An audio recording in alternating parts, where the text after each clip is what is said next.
Assalomu alaykum. Hurmatli tomoshabinlar. Bugun juda muhim mavzuni ko'taraman. Bugun 8 avgustdan minimal pensiya 7,74 so'm bo'ladi. Mislsiz saxiylik. Hamma pensionerga pul qo'shiladi degan xabarlar tarqalmoqda. Bu xabarni ko'rgan odamning birinchi savoli bitta.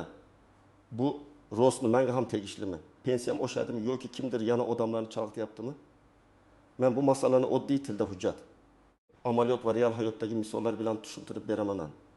Chunki bu ma'lumot faqat pensionerlar uchun emas, ota-onasi pensiya olayotgan farzandlar, nogironlik nafaqasi olayotganlar, boquvchisini yo'qotgan oilalar va ijtimoiy yordamga umid qilayotgan hamma uchun muhim. Iltimos, hoziroq kanalga obuna bo'ling, videoga like bosing. Chunki bunday mavzularda odamlar ko'pincha noto'g'ri ma'lumotga ishonib, o'z haqini vaqtida talab qilmay qoladi. Avvalo, masalaning ildizini tushunib olaylik. Pensiya deganda ko'pchilik bitta umumiy pulni tasavvur qiladi. Davlat har oy beradigan mablag'. Lekin amalda pensiya tizimi bir nechta qismdan iborat bo'ladi. Birinchisi yoshga doir pensiya, ikkinchisi nogironlik pensiyasi, uchinchisi boquvchisini yo'qotganlik pensiyasi. Bundan tashqari ayrim fuqarolar pensiya emas, nafaqa oladi. Masalan, ish staji yetarli bo'lmagan keksalar, bolalikdan nogironligi bo'lgan shaxslar yoki ijtimoiy himoyaga muhtoj ayrim toifalar nafaqa olishi mumkin. Endi minimal pensiya 73-74 so'm degan iboraga kelamiz. Bu yerda odamni chalg'itadigan eng katta nuqta minimal pensiya va qo'shimcha to'lov tushunchalarining aralashib ketishi. Agar kimdir minimal pensiya 73-74 so'm bo'ldi desa, oddiy odam buni endi eng kam pensiya oyga 73-74 so'm bo'lar ekan deb tushunishi mumkin. Bu esa mantiqan ham, ijtimoiy jihatdan ham juda past raqam. Bugungi narx-navo sharoitida 73-74 so'mga hatto bir kunlik oziq-ovqatni ham to'liq yopib bo'lmaydi. Shuning uchun bunday sarlavhani ko'rganingizda darhol savol berish kerak. Bu oyma-oy pensiyami? Kunlik hisob-kitobmi? Indeksatsiya farqimi? Qayta hisoblash natijasimi yoki boshqa davlatdagi raqam noto'g'ri tarjima qilinganmi? Oldin qanday edi? Oldin pensiyalar odatda davlat tomonidan belgilangan tartibda ma'lum qaror yoki farmon asosida oshirilardi. Fuqaroga pensiya tayinlanganda uning ish staji, ish haqi, sug'urta badallari, mehnat faoliyati, ayrim imtiyozli davrlari hisobga olinardi. Keyin umumiy pensiya miqdori aniqlanardi. Agar fuqaroning hisoblangan pensiyasi belgilangan eng kam miqdordan past bo'lsa, davlat uni minimal darajagacha yetkazib qo'yishi mumkin edi. Ya'ni odamning hujjatlari bo'yicha pensiya deylik 600 so'm chiqsa, lekin amaldagi minimal kafolat undan yuqori bo'lsa, unga past miqdor emas, minimal kafolatga mos miqdor to'lanishi kerak bo'ladi. Nima o'zgardi? O'zgarishlar odatda ikki yo'l bilan bo'ladi. Birinchi yo'l, pensiya va nafaqalar umumiy foizda oshiriladi. Masalan, hamma pensiyalarga ma'lum foiz qo'shiladi yoki bazaviy miqdor o'zgaradi. Ikkinchi yo'l, ayrim toifalarga alohida qo'shimcha, ustama yoki kompensatsiya beriladi. Mana shu ikkinchi holatda odamlar ko'p adashadi. Chunki qo'shimcha pul ham pensiya kartasiga tushadi, lekin u asosiy pensiyaning o'zi emas. Shuning uchun 774 so'm degan raqamni ko'rsak, avvalo uning nimaga nisbatan aytilganini aniqlashimiz kerak. Men eng muhim qoidani aytaman. Pensiya yoki nafaqa bo'yicha har qanday xabarni faqat rasmiy manba bilan tekshiring. Mahalla aytdi, qo'shni aytdi, Telegramda yozishdi, YouTube'da sarlavha chiqdi. Bular yetarli emas. Rasmiy manba bo'lmasa, siz shoshilib bankka borib, pensiya jamg'armasiga borib, navbatda turib, oxirida sizga tegishli emas degan javobni eshitishingiz mumkin. Yoki eng yomoni, firibgarlarga pasport ma'lumotlaringizni berib qo'yishingiz mumkin. Kim qarshi navbatda pensiyasi juda past bo'lgan fuqarolar. Agar siz yoki ota-onangiz eng kam pensiya atrofida pul olayotgan bo'lsangiz, har qanday oshirish, qayta hisoblash yoki qo'shimcha sizga ta'sir qilishi mumkin. Ikkinchidan, ish staji to'liq bo'lmagan, lekin ijtimoiy nafaqa olayotgan keksalar ham tekshirishi kerak. Uchinchi toifa, nogironligi bo'lgan shaxslar. Chunki ularning to'lovlari turli kategoriyalarga qarab farq qiladi. To'rtinchi toifa, boquvchisini yo'qotgan oilalar, ayniqsa voyaga yetmagan farzandlari bor oilalar. Bunday oilalarda har bir bola uchun to'lov, ulush yoki qo'shimcha turlicha bo'lishi mumkin. Kim ko'p xavotir olmasligi mumkin. Agar sizning pensiyangiz minimal darajadan ancha yuqori bo'lsa, masalan, uzoq yillik ish staji, yuqori ish haqi, imtiyozli soha yoki maxsus ustamalar sababli yaxshi miqdorda pensiya olayotgan bo'lsangiz, minimal pensiyaga oid xabar sizga bevosita ta'sir qilmasligi mumkin. Lekin baribir tekshirgan ma'qul. Chunki ba'zan umumiy indeksatsiya hamma pensionerlarga taalluqli bo'ladi. Birinchi misol. Toshkent viloyatida yashovchi 68 yoshli otaxon bor deb olaylik. U kishi butun umr mavsumiy ishlarda ishlagan, lekin hamma yillari rasmiy hujjatga tushmagan. Pensiya tayinlashda faqat hujjat bilan tasdiqlangan ish staji hisobga olingan. Natijada pensiya miqdori past chiqqan. Agar davlat minimal pensiya bo'yicha kafolat belgilasa, bunday otaxonning to'lov minimal darajadan past bo'lib qolmasligi kerak. Lekin agar 734 so'm faqat qo'shimcha yoki bir kunlik farq bo'lsa, otaxon oyiga faqat shu miqdorga umid qilib qolmasligi kerak. U o'zining haqiqiy pensiya miqdorini ish staji to'g'ri kiritilmaganini tekshirishi kerak. Ikkinchi misol, Samarqandda yashovchi ona 30 yil maktabda ishlagan. U kishining ish staji to'liq, maoshi ham hujjatda bor. Pensiyasi minimaldan yuqori. Agar xabarda aynan minimal pensiya haqida gap ketayotgan bo'lsa, bu ona pensiyasi avtomatik ravishda 774 so'mga yoki boshqa raqamga tenglashadi degani emas. Aksincha, u kishining pensiyasi boshqa formula asosida hisoblangan bo'ladi. Lekin umumiy oshirish bo'lsa, masalan, barcha pensiyalar ma'lum foizga oshirilsa, u kishining pensiyasi ham ko'payadi. Demak, asosiy savol: gap minimal kafolat haqidami yoki umumiy oshirish haqidami? Uchinchi misol. Farg'onada bir oila bor. Ota vafot etgan. Ona 2 nafar voyaga yetmagan farzandi bilan boquvchisini yo'qotganlik pensiyasi oladi. Bunday holatda har bir farzandning huquqi alohida ko'riladi. Agar xabarda minimal to'lov oshgani aytilsa, bu oilada bitta odamga emas, huquqqa ega bo'lgan shaxslar soniga qarab farq bo'lishi mumkin. Lekin yana takrorlayman. Aniq javob faqat pensiya jamg'armasi bazasidagi ma'lumot. Oila tarkibi, bolalarning yoshi, o'qishi va hujjatlariga qarab chiqadi. 4-misol. Qashqadaryoda yashovchi ayol nogironlik pensiyasi oladi. U kishi hamma pensionerga pul qo'shiladi degan xabarni eshitdi. Ammo nogironlik to'lovlari guruhga, sababga, ish stajiga, yoshga va ayrim hollarda parvarish ehtiyojiga qarab farq qiladi. Agar qo'shimcha faqat yoshga doir minimal pensiyaga tegishli bo'lsa, nogironlik pensiyasiga avtomatik tatbiq etilmasligi mumkin. Agar hujjatda pensiya va nafaqalar deb umumiy yozilgan bo'lsa, unda taalluqli bo'lishi ehtimoli yuqori. 5-misol. Xorazmda yashovchi pensioner kartasiga har oy bir xil summa tushib turadi. U menbeki avgustdan osharkan deb kutdi, lekin avgust oyida puli o'zgarmadi. Bu holatda darhol meni aldashdi yoki davlat bermadi deb xulosa qilish kerak emas. Chunki oshirish sanasi 10-avgust bo'lsa, u oy uchun to'lov proporsional hisoblanishi mumkin. Masalan, oy boshida emas.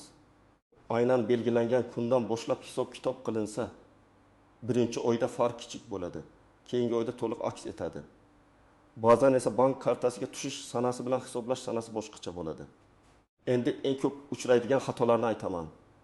Birinchi xato: odamlar minimal pensiya bilan o'rtacha pensiyani aralashtirib yuboradi. Minimal pensiya bu eng past kafolatlangan chegara bo'lishi mumkin. O'rtacha pensiya esa mamlakat bo'yicha pensionerlar oladigan mablag'ning o'rtacha ko'rsatkichi. Sizning qo'shningiz 2 million olsa, siz 900 ming olsangiz, boshqa odam 4 million olsa, o'rtacha raqam sizning aniq huquqingizni bildirmaydi. Ikkinchi xato: hamma oladi degan gapga ishonish. Ijtimoiy to'lovlarda hamma degan so'z juda xavfli. Hamma deganda kim? Yoshga doir pensionermi? Nogironlik pensiyasi oluvchimi? Nafaqa oluvchimi? Harbiy pensionermi? Ish staji yo'q keksa fuqaromi? Boquvchisini yo'qotgan bolalarmi? Har birining qoidasi boshqacha bo'lishi mumkin.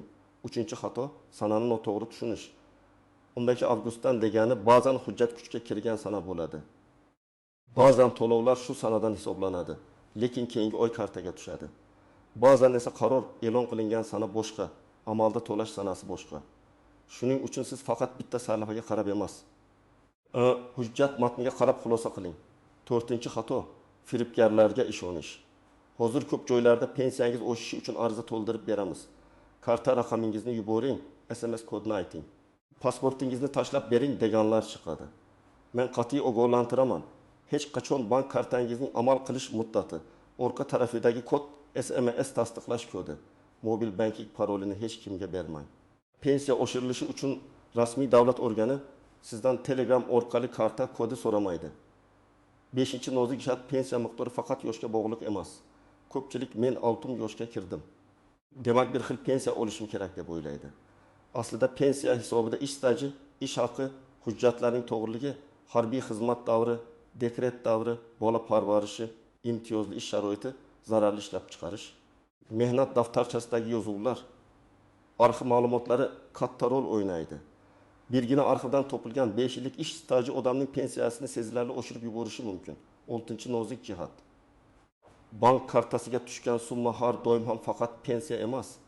Ba'zan bir martalik yordam, kompensatsiya, kommunal to'lov bo'yicha imtiyoz, oldingi oylar uchun qayta hisoblangan farq birga tushadi. Odam pensiyam oshibdi deb o'ylaydi. Keyingi oy esa yana eski summa tushadi. Shunda norozilik paydo bo'ladi.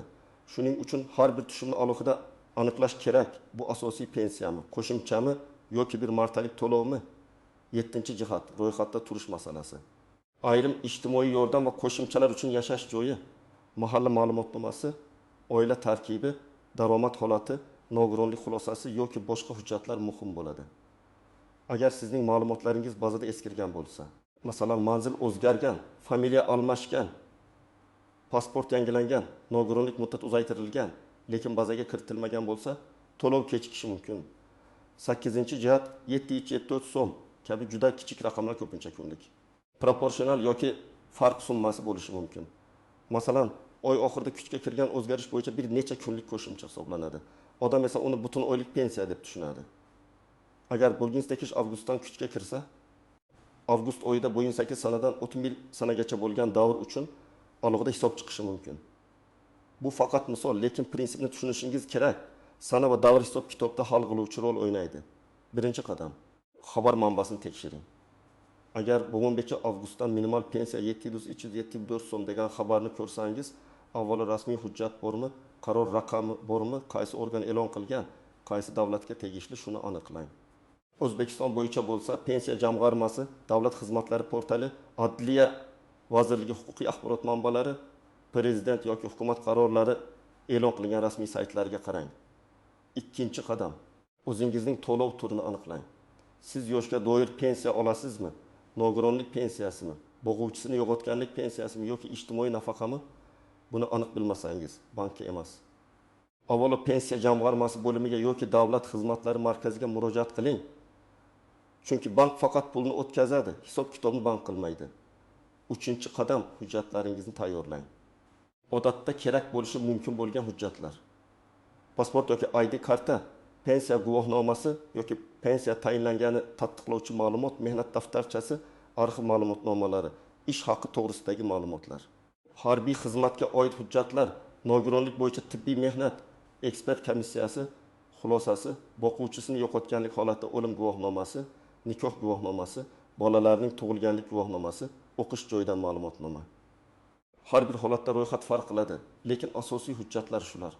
4-qadam, ariza yozing. Agar siz pensiyangiz noto'g'ri hisoblangan deb hisoblasangiz, og'zaki shikoyat bilan cheklanib qolmang.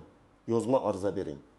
Arizada shunday mazmunda yozish mumkin: menga tayinlangan pensiya miqdorini qayta ko'rib chiqishingizni, ish stajim va ish haqi ma'lumotlarim to'liq hisobga olingan olinmaganini tekshirishingizni so'rayman. Agar qayta hisoblash uchun qo'shimcha hujjatlar talab etilsa, menga yozma ravishda ma'lum qilishingizni so'rayman.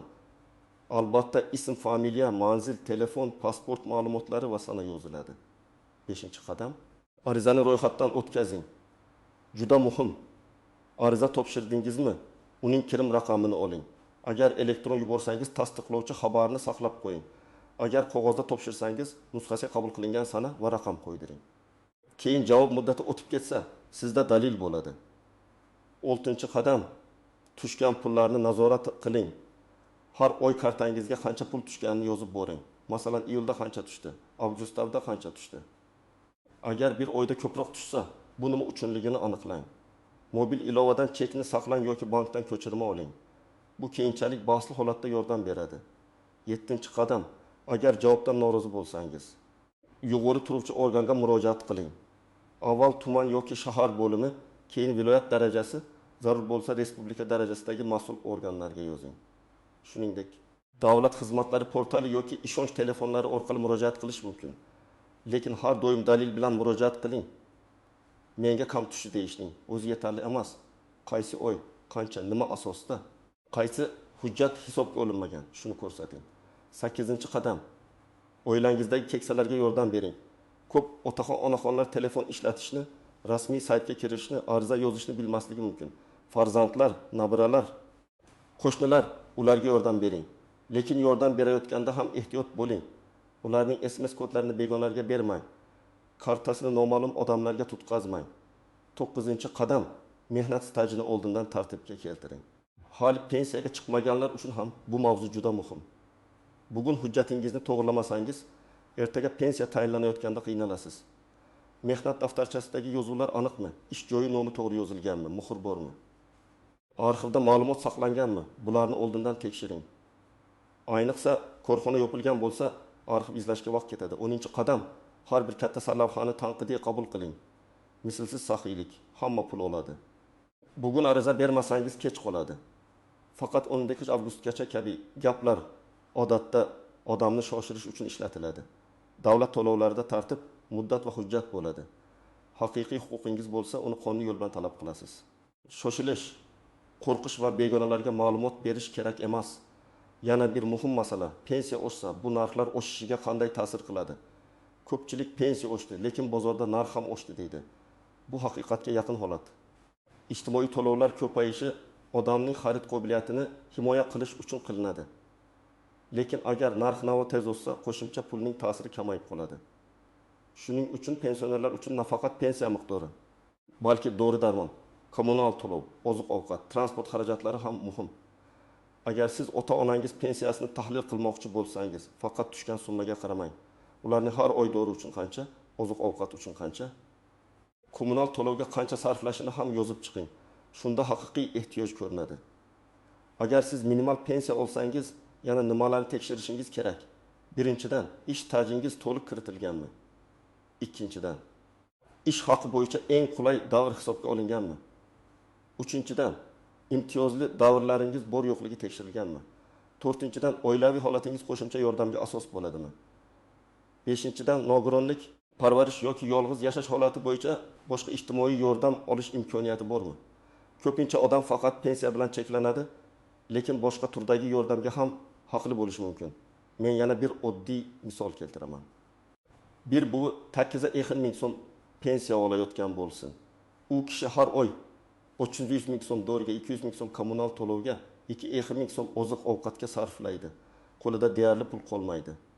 Agar minimal pensiya oshirilsa yoki unga qo'shimcha ijtimoiy yordam berilsa, bu uchun juda katta yengillik bo'ladi. Lekin bu yordamni olish uchun ba'zan mahalla orqali ijtimoiy holat o'rganiladi, ba'zan tibbiy hujjat so'raladi. Ba'zan bank hisob varag'i to'g'ri bo'lishi kerak. Demak, xabarni eshitishning o'zi yetmaydi. Huquqni rasmiylashtirish ham zarur. Yana bir holat, pensioner ishlayotgan bo'lishi mumkin. Ishlayotgan pensionerlar bo'yicha ham ayrim tartiblar farq qilishi ehtimoli bor. Pensiya to'liq to'lanadimi? Qayta hisoblash qachon qilinadi? Ish haqi yangi huquq beradimi? Bular alohida tekshiriladi. Agar siz pensiya bo'lsangiz, rasmiy ishlayotgan bo'lsangiz, ish beruvchi siz bo'yicha kerakli ma'lumotlarni to'g'ri topshirayotganiga e'tibor bering. Demak, Yo'nbekchi Avgiyosovdan minimal pensiya 703 so'm degan xabarni ko'rganingizda darhol xulosa qilmang. Eng muhim savollar shular. Bu raqam nimani anglatadi? Qaysi toifaga tegishli? Qaysi hujjatga asoslangan? Oyma-oy to'lovmi yoki qo'shimcha farqmi? O'zbekistonga tegishlimi yoki boshqa joydagi ma'lumot noto'g'ri tarqalganmi? Men sizga ekspert sifatida shuni maslahat beraman. Pensiyangizni befarq qoldirmang. Hujjatlaringizni tekshiring. Yozma ariza bering, rasmiy javob oling, kartaga tushgan pullarni nazorat qiling va firibgarlarga ishonmang. Agar ota-onangiz pensioner bo'lsa, ularga yordam bering. Chunki ko'p hollarda odamlar o'z haqini bilmagani uchun kam pul olib yuradi. Sizning fikringiz men uchun juda muhim. Kommentariyada yozing. Sizning hududingizda pensiya yoki nafaqa bo'yicha qanday xabarlar tarqalyapti? Sizga pul qo'shildimi yoki hali o'zgarish bo'lmadi? Videoga like bosing, kanalga obuna bo'ling va bu videoni ota-onangizga, qarindoshlaringizga, pensiya olayotgan tanishlaringizga yuboring. Keyingi videolarda men pensiyani qayta hisoblatish, ish stajini tiklash va arxiv hujjatlarini topish bo'yicha yanada aniq amaliy yo'riqnoma beraman.